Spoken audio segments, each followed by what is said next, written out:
Okay, this is an OCR Foundation paper. It's paper 2 from 2008, the 7th of June.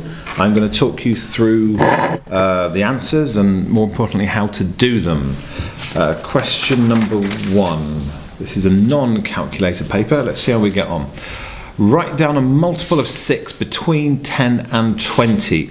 What I've done is just written down my multiples of 6. You can see along there. And which of those between 10 and 20, it's 12 or 18. Now you only need to put down one of them because it says write down a multiple of 6. So I've put down, you can put down 12 or you can put down 18. Or if you want, you can put down them both like I've done there. 1b, write down 2 factors of 30 that are prime numbers. I think the first thing you should do here is write down what the factors of 30 are. And obviously a factor is a number that goes into another number. So all these numbers here go into 30. So a nice way of finding factors is to pair them up. So for example, 1 times 30 is 30, 2 times 15 is 30, 3 times 10 is 30, and 5 times 6 is 30. So which ones of these are prime numbers? A prime number is a number that only has 2 factors, the number 1 and itself. So there's 3 of them here. You could have had 2, 3 or 5. So I've just put down 2 or 3. So it's important you know what a multiple is, a factor is, and a prime number is. Question 2a, write down these fractions as decimals. 9/10 is 0.9. If you think back to primary school when you did your place value columns, the one this side of the decimal point, that was a tenths column. And the next one will be the hundredths column. This is your units column or the ones column. So this is literally 9/10. So 0.9 is 9/10. It is 90%, but you're not asked for that. I just put it down so you can see it links to that. So it's 0.9. The next one, 3/4. A lot of you will recognise that as 3/4. Now, some of you might know that is 0.75 or 75%. You might also know that 1/4 is 0.25. If you think what is a quarter of a pound, and it's 25p. So 3/4 is 0.75. If you're not convinced by that, what you could do is get the denominator to be 100, and you do that by timesing it by 25. So you times the numerator by the same, and you get 75. So it's 75 out of 100, which is 75 hundredths, which is that. Part B, a plank of wood is 2.4 meters long and is cut into 6 pieces of equal length. How long is each piece? So you've got to split this bit of wood, and I've converted it to centimeters for the time being, into 6 pieces, all of equal length. So we're going to divide it by 6. So 240 divided by 6 is 40 centimeters or 0.4 meters. If you want to use the bus stop method to do that, how many 6's go into 2? Well, none, and carry the 2. How many 6's go into 24? Well, it's 4. And how many 6's go into 0? Well, it's 0. So it is 40. Be a bit careful here. It does say down here that it wants the answer in meters. I've checked the mark scheme. You could put 40 centimeters if you want, but you must say centimeters. If you put the number 40 there, you would not get the mark for it. If you put 40 centimeters there, then you would. Question 3. Work out 10 to the power 3. Well, the most common wrong answer for that is 30. You should know that is 10 times 10 times 10, which is 1,000. 2 marks for that. The next one. Work out 9 brackets 8 minus 3 times 2. They're checking you know the BIDMAS rule here. So the first part of the BIDMAS rule is to do the brackets first. So we're going to work out these brackets first here. You should know you do multiplication before you do subtraction. So what I've done here is 8 take away, and 3 times 2 is 6. 8 take away 6 is 2. So now we've completed our brackets. We can do the 9 times 2, which is 18. A lot of people get confused because there's not a sign in here. It's not telling you what to do. If you see that in algebra or any bit of maths like this, it does mean multiply. So for example, if you see something like 3x, that means 3 lots of x, so 3 times x. Part B, put brackets into this sum so the answer is correct. Again, you need to know about your BIDMAS rule. Some of you call it BODMAS, but BIDMAS is fine. I put them in here because 3 add 5 is 8. Then you do your multiplication. So 2 times 8 is 16, and 1 add 16 gives you 17. So they do go here, because if you work the brackets out first, that gives you 8. So that leaves you with 1 add 2 times 8, and then you should do your multiplication first, which is 16. So 1 add 16, and that gives you the 17. Question number 4, simplify. What you've got to do here is group your like terms. So simplify means make simpler. So you've got 5x's minus an x. And don't forget that sign there, that take away or the minus sign, does go with the x. It belongs to it. So 5x take away x is 4x. Then you've got negative 6y add 3y. So it's basically negative 6 add 3. And I hope you can see that negative 6 add 3 is negative 3. So the answer is 4x take away 3y, or 4x negative 3y. The next one is index laws. It's w to the power 8 divided by w to the power 2. What you need to do here with index laws is subtract the index numbers. So you need to do 8 take away the 2, which gives you 6. So it is w to the power 6. If it was w to the power 8 times w to the power 2, that's when you would add them. So that would be w to the power 10. But as it's not that, it's division, it's take away. The next one here, still simplifying. 5c squared d times 3c. The easiest thing to do here is to do your numbers first. So 5 times 3 gives you 15. c to the power 2, or c squared times c, basically that's c squared is c times c times c. So c times c times c is c to the power 3, and you've got a d there as well. So 15 c to the power 3 d. Part B, this is substitution. Work out the value of 4x minus 7 when x is 5. So 4x means 4 times x. So 4 times 5 is 20, which you can see I've got there. Subtract 7 gives you 13. Part B, part 2. P adds 7 divided by 3 when P is 2. Well, I've just rewritten it, but if P is 2, so it's 2 add 7 divided by 3. So we do the top line first. So 2 add 7 is 9. Divided by 3 gives you 3. Question number 5. A shape is drawn on a 1 centimetre grid. Ring the mathematical name of the shape. A pentagon has got 5 sides. A square has got 4 sides, and they're all of equal length with 4 right angles.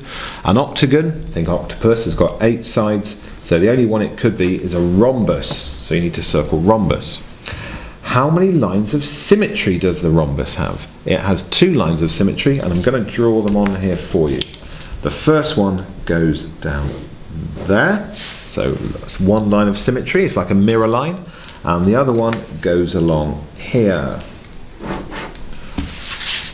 So there are your 2 lines of symmetry. Please note it is not symmetrical along that diagonal there. If you want to check it, cut yourself out a rhombus and try and fold it that way, it will not work. The next one, work out the area of the shape. And I put down here the answer is 12, but I want to show you how I've done it, because this is a little bit fiddly, I think, and the best way to do it, as to do a lot of maths problems, is to do it visually. So what I'm going to do, because you've got the squares, I'm going to draw around this shape. I'm going to draw a rectangle around it, and I want you to see what you notice.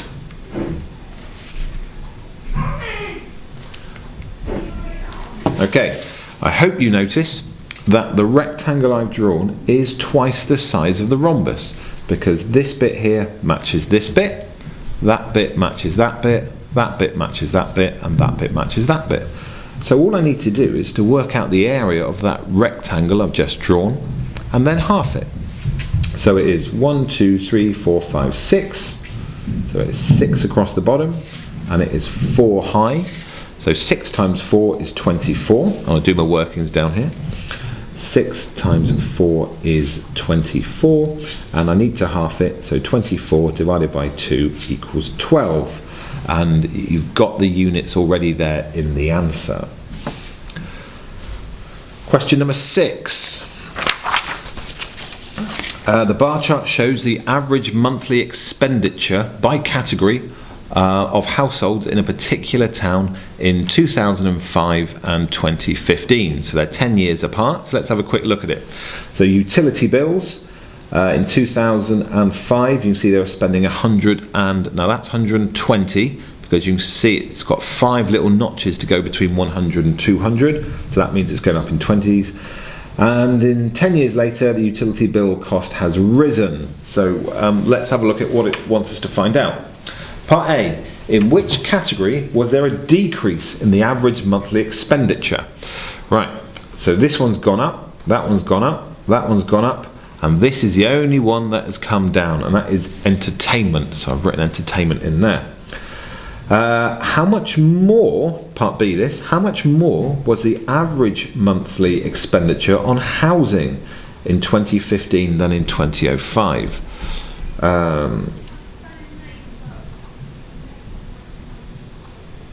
So housing is here. Sorry, I couldn't see that for a moment. So it says how much more was it? Well, it's risen from, and if I do that you can't see particularly well, but it's risen from here up to here. So we need to see how much it's gone up by. I mentioned it earlier, but this note says here, just down the bottom, it goes up by 20 pounds per notch. So you need to spot that on the scale. A lot of people think it goes up in tens, but if you tried that, it would be 10, 20, 30, 40 and 50. It doesn't work. So it goes 20, 40, 60, 80, 100. So it's gone up by 20, 40, 60, 80 pounds, because there's 4 little notches. So 4 lots of 20 is 80 pounds, which I put there. The next one, the total average monthly expenditure in 2005 was £1,200. What percentage of this was spent on transport? So we need to look at transport, and this is 2005 it's talking about. Transport is 240, because it goes up 2 notches. So transport, and I've written it here, look, is £240. And it wants to know what percentage of the average monthly expenditure was on transport. So what I've done, because it's non-calculator this, I've written it there as a fraction. So it's 240 over 1,200, and I've done a bit of simplifying here. I hope you can follow what I've done. And because I want it as a percentage, I want to get the denominator to be 100. So I simplified all the way down to 1/5. I noticed 1/5 was the same as 2/10, and 2/10 is the same as 20 over 100. There are 3 marks for that, so it's important you can convert between a fraction and a percentage. There are quicker ways of doing it if you want, but that was the way I chose to do it to show how to do it. Question 7. In the diagram, AB is parallel to DC. Now, sometimes with questions like this, you almost don't even need to read that top bit there, because it shows you that this line here is parallel to this line because of these little marks here. They show you that it is parallel. Work out angle BCD. So it's the angle in the middle BDC. So BDC goes B to D to C. So we want that angle there. Now, I know you can see the answer because I've pretty much done it there, but if you ever get a question like this, what you need to do is just start working out any angles you can. And I think this angle here was a nice one to start by working out. In fact, you do get, I think, 2 marks if you work this angle out and give a reason for it. So you'll notice there's a triangle, there's 180 degrees in a triangle. So 180, take away 56, take away 80, leaves you with 44 degrees. And you must say, because there are 180 degrees in a triangle, because it says here, give a reason for each angle you work out. So you must explain or say that you know there's 180 degrees in a triangle. If you do not say that, you will lose a mark. Now, you need to work out this angle up here. It's a bit of a clue because it tells you the lines are parallel. The chances are you're going to be doing your angles in parallel lines work. This one happens to be an alternate angle. If you've learnt it by a Z angle, you can see the Z going up there. So that means that angle is the same as that one. And you can see I've written it in and I've said because alternate angles are equal. Again, you must write it's 44 and you must write it's because alternate angles are equal. If I show you the rest of the page, that is actually all my workings for that. So I've given you all this space, but you don't need to use it all. And in fact, doing little clouds like this and pointing to it is the simplest way for an examiner to see what you've done. So please make it nice and clear for the examiner to mark. Question 8. Liam, let me zoom in a bit for you. Liam is 0.83 metres tall, so that's 83 centimetres. William is 1.31 metres tall, so 1 metre 31 centimetres. Jacob is taller than Liam by half the difference between Liam's height and William's height. How tall is Jacob? The first thing you need to do is to read this line. Jacob is taller than Liam by half the difference between Liam's height and William's height. So you need to work out the difference between William's height and Liam's height and William's height, and then because it's half the difference, you need to half it. So there's the difference between their height is 48, and I'm going to half the difference, which is 24. So Jacob is taller than Liam by half the difference. So Liam was 83 centimetres tall and Jacob is that much taller. So that means he must be 107 centimetres tall. Whenever you give your answer for this one, because it says metres there, it is 1.07. Notice how the decimal point is very clear. If you want to give it in centimetres, you can, but you must say you've done centimetres. So if you put 107 there, you will not get the mark. Well, you not get the final mark. Even worse, if you do no workings and put 107 there, you'll get no marks for it. So please look at what units it's measured in. If you want to do it in a different one, you say what that different one is. Question 9. Elise wants to divide a sum of money between Hannah and Adil in the ratio of 2 to 3. Elise says Hannah will get 2/3 of the money. Explain why she's not correct. When Hannah and Adil in the ratio of 2 to 3, I hope you've been taught ratios by to think of it as parts. So she's getting 2 parts, she's getting 3 parts. So that is wrong because there are not 3 parts altogether, there are 5 parts altogether. So it should be 2/5. Part B. George has a different sum of money. He divides the money between Siobhan and Ewan. Ewan receives 11/17 of the money. Write the ratio of the money that Siobhan receives to the money that Ewan receives. Now, this one's a little bit tricky, but we'll have a look at it. So there's 17 parts in total. Ewan gets 11 of them. So that means Siobhan must get 6 of them. And it says, write the ratio of the money that Siobhan receives to the money Ewan receives. So it's Siobhan and Ewan. So the answer is 6 to 11. And I'm making that crystal clear because you must put them the correct way around. If you put 11 to 6, you will not get the marks for it. So in the question it says Siobhan to Ewan. So you put it here, Siobhan to Ewan. Siobhan to Ewan. Question 10. The Venn diagram shows a number of students in a Year 10 tutor group who study history and geography.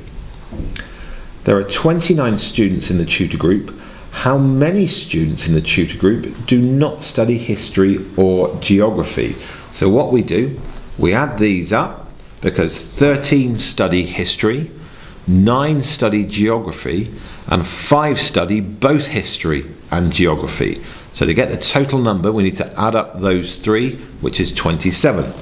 You are told there's 29 students in the tutor group, so 29 take away 27 gives you 2 for 2 marks. How many students in the tutor group study history? Well, this is the history bubble here. So you've got 13 there, and these 5 are also in the history bubble. They're also in the geography bubble, but they're in the history bubble, and that's what we're talking about. So it's 13 add 5 gives you 18.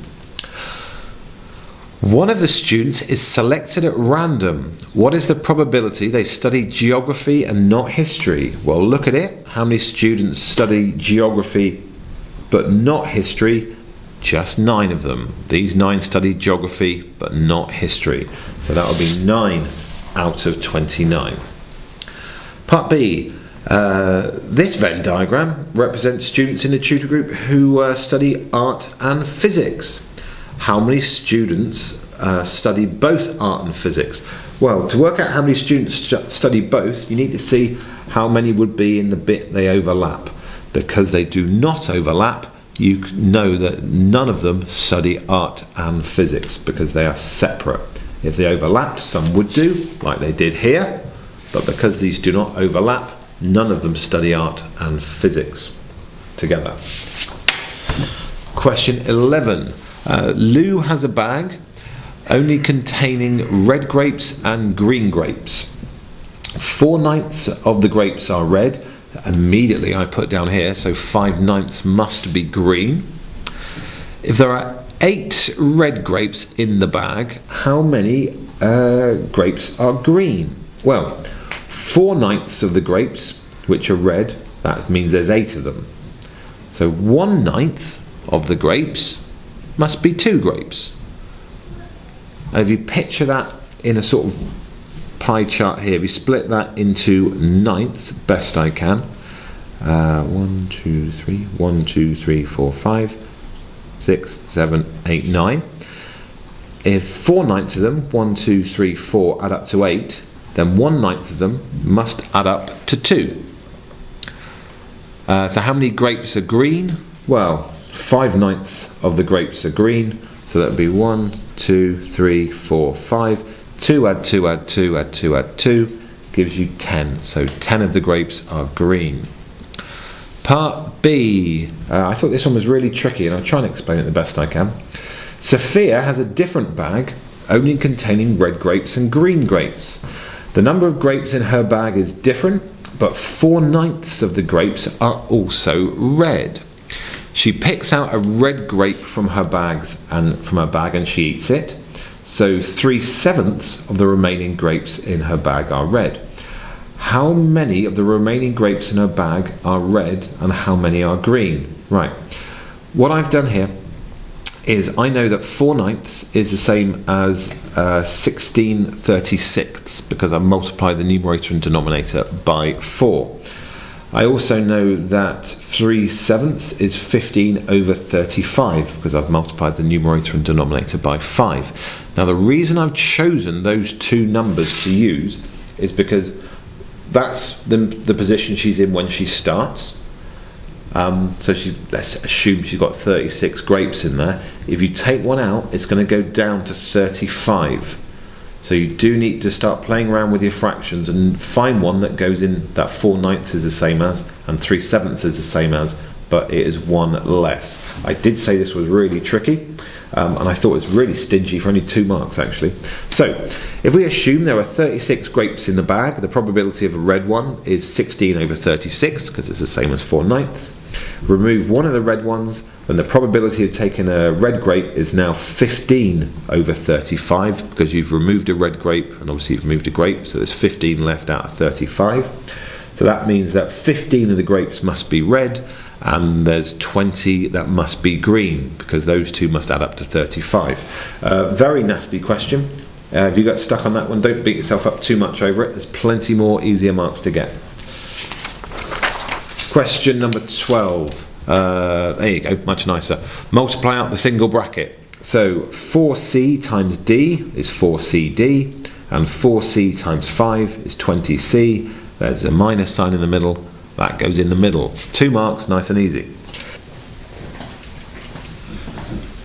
Okay, question 12, part B, multiply out and simplify. It's quite a nice one, this. There's lots of ways of doing it. This is the way I do it because I think it's the simplest way. If you did it a different way, you've got the same answer, that's great. So 3x plus 2, 3x plus 2, x minus 4, x minus 4. That's how I set it up. And now we've got to multiply these things on the inside. It's called the grid method. 3x times x is 3x squared. 3x times negative 4 is negative 12x, or minus 12x. Let's go over this side. 2 times x is 2x, and 2 times negative 4 is negative 8. So that one you do need to know that when you multiply a positive by a negative, you get a negative. Please, I'm going to stress now that I've multiplied there. The most common mistake is that people add. You must multiply. So all I've done here is written out what I've got in the box. So 3x squared plus 2x minus 12x minus 8. You've got 1 mark if you've got that stage. And the last bit for the final marks, it's only a 2-mark question, is to simplify this bit. So you've got 3x squared, no other x squared, so they go down there. You've got 2x minus 12x. So these ones are the same. They're like terms is what we call them. So you need to do 2 minus 12 or minus 12 add 2 and it will give you minus 10 or negative 10. And then you've got negative 8 on the end. 2 marks for that. If you can't do it, please ask your teacher or teach yourself how to do it. There's lots of resources available. The next one, solve. Solve means work out the value of. You'll notice in this one it's actually given as an inequality. The way I teach people to do this is to replace the inequality with an equal sign because they're more familiar with seeing that. So that's all I've done here. Now you've got to solve this to work out the value of x. So 3x minus 2 is the same as 22 or equals 22. So I'm going to get rid of the negative 2 there by adding 2 to both sides. So that will give you 3x is 24. And to undo a 3x to get x, because it's timesing, you just divide by 3. So 3x divided by 3 is x, 24 divided by 3 is 8. But be careful, you must put the inequality sign back in at the end, and you can please notice I've done that there. So it's 2 marks for that one. Question 13.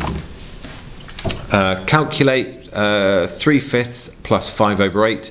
Give your answer as a mixed number in its simplest form. When you add fractions, you must get the denominators the same, and the denominator is the bottom number. So what do 5 and 8 both go into? They both go into 40. What do you multiply 5 by to get to 40? You multiply it by 8. So that means you multiply the numerator by 8 as well, and it gives you 24.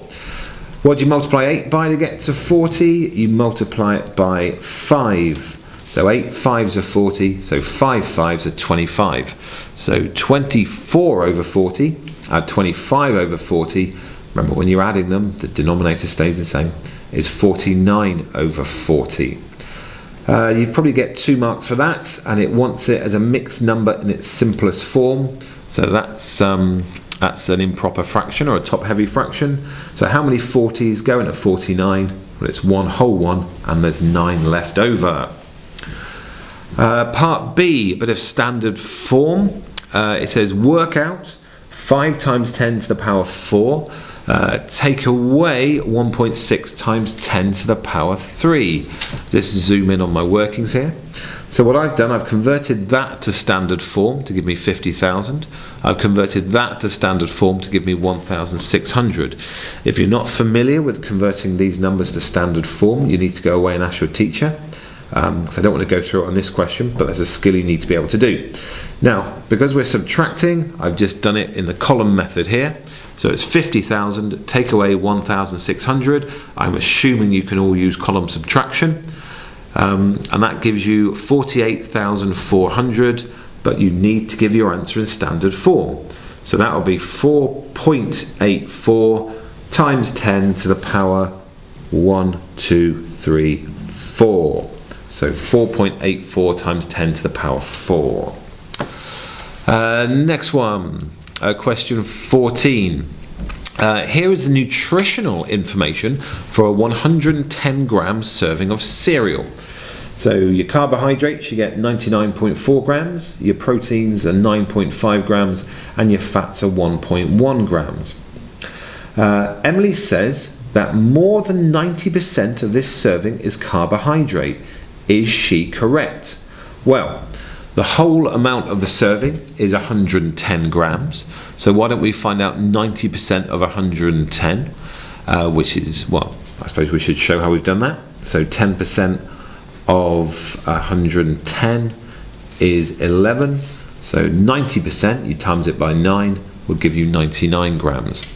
So Emily says that more than 90% of the servings is carbohydrate. Is she right? Well, the carbohydrate in there, yes, it is more than 99 grams. So yes, she is correct. These workings here, by the way, are crucial to show what you've done. And my final answer is yes, she is correct, because 90% of 110 grams is 99 grams, and there were 99.4 grams of carbohydrate in the cereal. You must write a full explanation like that. You cannot just write yes. A key bit to this question is explain your reasoning. So explain is the key word. You must explain it. So I've used a combination of numbers and a combination of sentences, but you must explain it clearly. Question 15. This is quite, it's not a tricky one, but it's 6 marks, so it's probably the biggest question in the paper. But thankfully for you, it's not too bad at all. So here is the floor plan of a rectangular room. The way I teach people to do this is ignore all of that writing, because we're going to do it one bit at a time. And the first bit I'd be tempted to do is just to work out the area. So 3 times 4.5. And I've done that a little bit further on, but let's keep going. So Tim buys carpet tiles for his floor. Each tile is a square measuring 50 centimetres by 50 centimetres. The tiles are only sold in packs of 10. Each pack costs £20, and he's paying someone £7.50 per square metre to fit them, with any fraction of a square metre rounded up. Work out the total cost. So, first of all, how many packs of tiles do I need? Right, I've done 6 times 9 here, and I'm going to tell you where this comes from. If each tile is 50 centimetres by 50 centimetres, that means up here, and I'll draw it on for you there, you can get 6 of these tiles going up there, because 6 lots of 50 centimetres is 3 metres. Going along the top, or indeed along the bottom if you want, how many 50 centimetres can you get along there? It is 9. So how many tiles do you need? You need 6 rows of 9, or 9 columns of 6. Either way, it's 9 sixes or 6 nines, which is 54 tiles needed. If you need 54 tiles, they're sold in packs of 10. You need to buy 6 packets of them, because if you buy 5 packets, you won't have enough. So each pack is £20, so 6 lots of 20 is £120. If you've got that, you've probably got 3 marks or half marks already. Again, show your full workings for it. Now, Tim is paying someone £7.50 per square metre to fit them, so we need to work out what the area of the floor is. It's 3 times 4.5, and I've done that down here. 3 times 4.5 is 13.5. If you're not confident multiplying 3 times a decimal, it is simply 4.5, 4.5, 4.5, and you add them up, and that will give you 13.5. So you can do it that way if you want. Now, he's paying someone £7.50 per square metre, but it did say in the question we must round up if there's a fraction of square metres, so we're going to round that up to 14. So £7.50 times 14 is £105. If you're not happy with doing £7.50 times 14, I've done a little bit there. 7 14s are 98, and a half of 14 is 7, so you add them up, you get £105. And that's how much it costs to fit them. So the tiles cost 120, it costs some chap, or some woman I suppose, £105 to come and fit them. And you add those up, and the total answer is £225. That is 6 marks. I'll zoom out so you can see all my workings on the same page. You can pause it there if you want. Your workings need to be at least as tidy as that. because quite often people will get the final answer wrong, but there will be work in here, they will get the marks. So you need to make it really obvious and really clear to the examiner what work it is you want marked. So set it out very, very neatly. Give each bit little titles like that, it will make their job much easier. Question 16. Here you've got a set of axes, and it says 4 identical trapeziums are placed on a coordinate grid as shown. So here they are. If you're not sure what a trapezium is, it's worth going away just to double check to find out. Now, write down an algebraic expression for the coordinates of point P. So point P is there. So let me zoom in a little bit. So when you do plot coordinates, you go along the corridor, then up the stairs. So you should be able to see here, you go along A, because that coordinate there is A along and 0 up. So you go along A, and how far do you go up? Well, you don't go the whole height of it, you go the whole height up less this bit here. So the whole height up is A, because it's the same as that, but this bit here, and you'll see it here, is B, because this coordinate is 0B, so 0 along and B up. So it's A along and it's A minus B, and that's the answer to it. Part B, the coordinates of point Q, which is up here. Point Q are 16 along and 13 up. So I've just written that on, look, 16 along and 13 up. Work out the value of A and the value of B. Right, well, to get to 16 along, you need to go along this far and along that far again, because look at that length there, it's the same as that length there. So 2A is equal to 16, and I've written that there, so that means A must be 8, so that's the value of A. Now to go from here up to here algebraically, to go from the bottom up to here, that height there is A, and that's how high up that is, and the height of this bit here, it's very similar to what we did before. So the whole height of this bit here is this height, which is A minus B. So it's sort of the same thing we did here, because it's that height there. So I've set up an expression. So 13 is A minus B, and A minus B is this height here, plus A, and A is from there all the way down to there. And you can see that there because it's from there down to there. So 13 equals A minus B plus A. So 13 is 2A minus B. Because we know A is 8, 2A must be 16. So 13 equals 16 minus B. So 16 minus what is 13? Well, B must be 3. You should all be able to get the 2 marks for getting the value of A. I honestly thought B was quite tricky, but if you sort of follow it logically, I think you should be able to get 6 marks on that page, at least 4 of them. Next page, question 17. Viraj cycled from his home to his aunt. He drew a graph to show his journey. He stopped at a shop 7 kilometres from his home. So that's the shop he stopped at there, 7 kilometres from his home. State one assumption that Viraj made when he drew his graph. Well, distance time graphs, they show the time and the distance, or the distance and the time. That's why they're called distance time graphs. If the line is straight, it shows that they're travelling at a constant speed. I mean, that's not very realistic, because when you're cycling, obviously you'll go faster down hills and slower up hills, but you're going at a constant speed. So that's the assumption he's made. He's travelling at a constant speed. He probably just saw how far away it was, 7 kilometres, said it took him 20 minutes, so he just connected up those 2 points with a line. And for the purposes of this, that is fine. How long did he stop at the shop for? Well, he stopped at the shop from here to here. So have a look at your scale. It's going up in ones, so that is 12 minutes. 12 minutes. 2 relatively simple marks. Part C, work out his average speed between his home and the shop. Give your answers in meters per minute. Well, by looking at the graph, he travelled 7,000 metres in 20 minutes. And let's just have a look at that again. 7 kilometres, which is 7,000 metres, and it took him 20 minutes. So that data has come from the graph.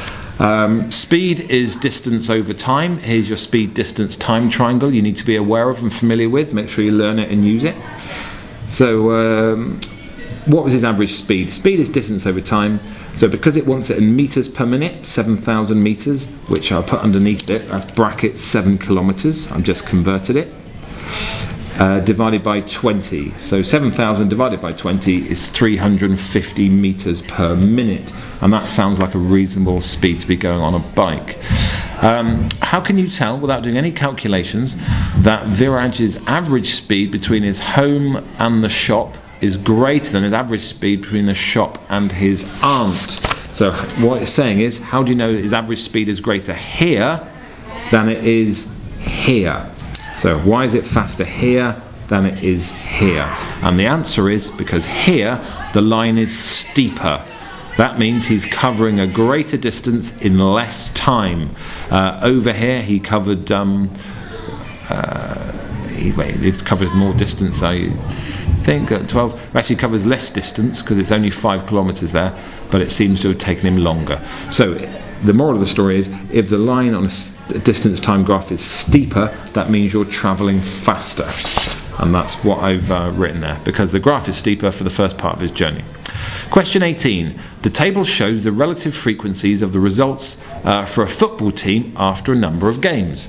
That one's blank. I didn't even read the question, I just filled it in. But complete the table.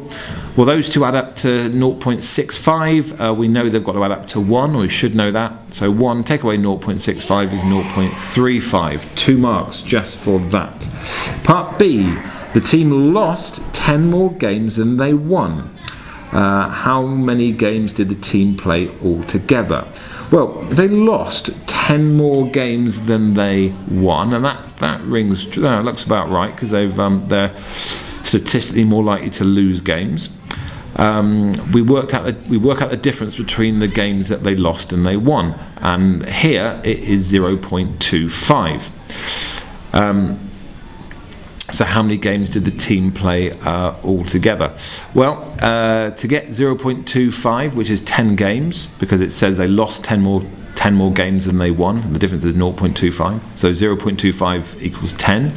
If you multiply that up to get to 1, so the whole, so you multiply it by 4, multiply this side by 4, and you get to 40. So they played 40 games altogether, because if 0.25 is 10 games, then all of them would be 40 games. Right, question 19. If Saw noticed this information on his car's dashboard at the end of her journey. She started her journey with a full tank of fuel, and her miles travelled were set to 0. So just without reading the question, we can look at it. She's travelled 165 miles, and it looks like she's used 3/8 of a tank of fuel. And I say it's 3/8 because it's split up into 8 different bits. So work out if her car was full, how far could she go on a tank of fuel? Well, I think like we just said, 3/8 of the tank will get her 165 miles. So 3/8 of a tank will get her 165 miles. So 1/8 of a tank will get her 55 miles. Because if 3/8 is that, then divide it by 3, 1/8 must be 55 miles. And obviously there's 8 eighths in a whole, so you multiply 55 by 8 and it gives you 440 miles.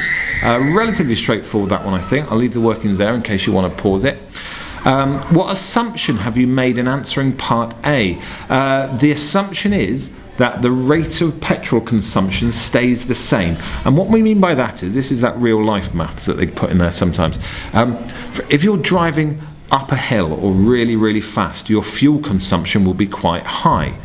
or if you're driving downhill or really carefully in, say, a low gear, your fuel consumption is much less. So to assume that she can do 440 miles, she's got to be driving in the same way, in the same conditions, for the rest of the tank of fuel that she did for this one.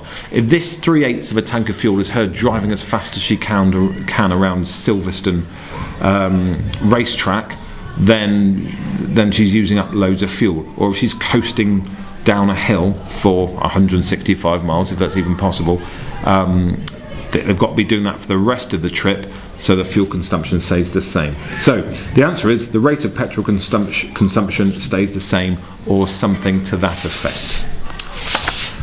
Question 20, A. Here are 3 similar triangles. I need to talk about what the word similar means. Similar literally means they are similar to each other. All the angles in them are the same, but the lengths of the sides are slightly different, but they are in proportion to each other. So what I mean by this one is, if that's 4 centimetres, that's going to be 8 centimetres because it's double. So that means if that's 5 centimetres, that's going to be half of it, so that's going to be 2.5 centimetres because it's going to be half. And obviously if you went back the other way and double it, you would get 5 centimetres. So that's the sort of thing you've got to do here. Work out the value of x. Well, x is down here. So, funny enough, the one I just worked out, we had to work it out anyway. If you're not sure which one to work out, just work out any of them. I think that was the only one you could have done to start off with, to be honest with you. I suppose you could also do this one as well. They don't need this length, but we'll do it, because to get from 5 to 15 you multiply by 3, so you must multiply that by 3 as well, so that would be 24. And to get from here to here you multiply by 3, but probably easier going back the other way, you divide by 3, so that would be 7. So that's the sort of thing that's going on. Anyway, we need to know this length here. I'm going to use, there's lots of ones I could use I suppose, but the one when I worked it out I used this one here. So how do you get from 2.5 up to 15? You're multiplying by 1, 2, 3, 4, 5, 6. So you're multiplying by 6. So that means going back from here to here, you're going to be dividing by 6. So 21 divided by 6 is 3.5. There are other ways you could have done it. If you did work out that this one was 7, if that's 5, well, to go from 2.5 to 5, you double it. So what do you double here to get to 7? Well, you double 3.5. So there's a few ways of doing it, but that's the sort of thing that's going on there. Part B down here. The diagram shows 2 right-angled triangles. OAB, so there is the first one. And the second one is OCD, so there is the last one. So there's the first one, smaller, and there's the last one, the bigger one. Work out the length of BD. So you're trying to work out the length from here all the way to here. There is a couple of ways of doing it, so I'll talk you through both. First of all, it's all about ratios, this one. So 7 to 4, because if that's 4, you know that length there. So because they're, again, they are similar, if that's 7, you can work out the whole length there. And the way I've done it is this. 7 divided by 4 is 0.175. So the whole length here, all you do is do 14, you multiply 1.75, gives you 24.5 from here to here. Now what I've then done is subtracted the 14, because I didn't want that, and that left me with 10.5 centimetres. The other way of doing it is to say that 14 over 4 is the same as x, which we're calling the whole, x is the whole length there, divided by 7. And you can solve that by multiplying both sides by 7, and you'll still get the same answer, but you've got to do the subtraction here, because you want to take this 14 away. A bit tricky, but if you spot what to do, it's not too bad. Final question here, 21. This shape consists of 3 semicircles. OP is the same as OQ, so they're the same. The length of PQ is 4x centimetres, and I've labelled that on. And because it said that these two are the same as each other, they must be 2x centimetres each. You will get marks for correctly labelling your triangle and trying to make some use of it, so please do get the labels on. So what I've done, it basically says work out the area. Show that the area in centimetres squared of the whole shape is 3 pi x squared. Well, I'll show you what I've done. This semicircle here, I've worked it out because area, as we all know, is pi times the radius squared. So the radius of this whole circle here would be pi times x squared, because 2x is the diameter, so the radius is x. So pi times x squared is pi x squared. Now, because it's a semicircle, you'd normally half that, because it's a semicircle. But the thing is, all I'd end up doing is halving it, because I want only half of it, but then doubling it again because there's two of them. So I haven't bothered to do either of those, and I've written a little note. Because it is a semicircle, I should divide by 2, but because there are two of them, I'm going to leave it. So the area of these two up here is... actually, I should probably draw that on, I suppose. So that one and that one, there we go, join it in, is pi x squared. Now, the area of this bigger one here, same thing. Pi times the radius squared. So if 4x is the diameter, 2x will be the radius, so pi times 2x squared, because it's the radius squared. So once you've squared that, you get the area is pi times 4x squared. But don't forget, it's a semicircle, so you need to half it. So to half it, you just half the 4.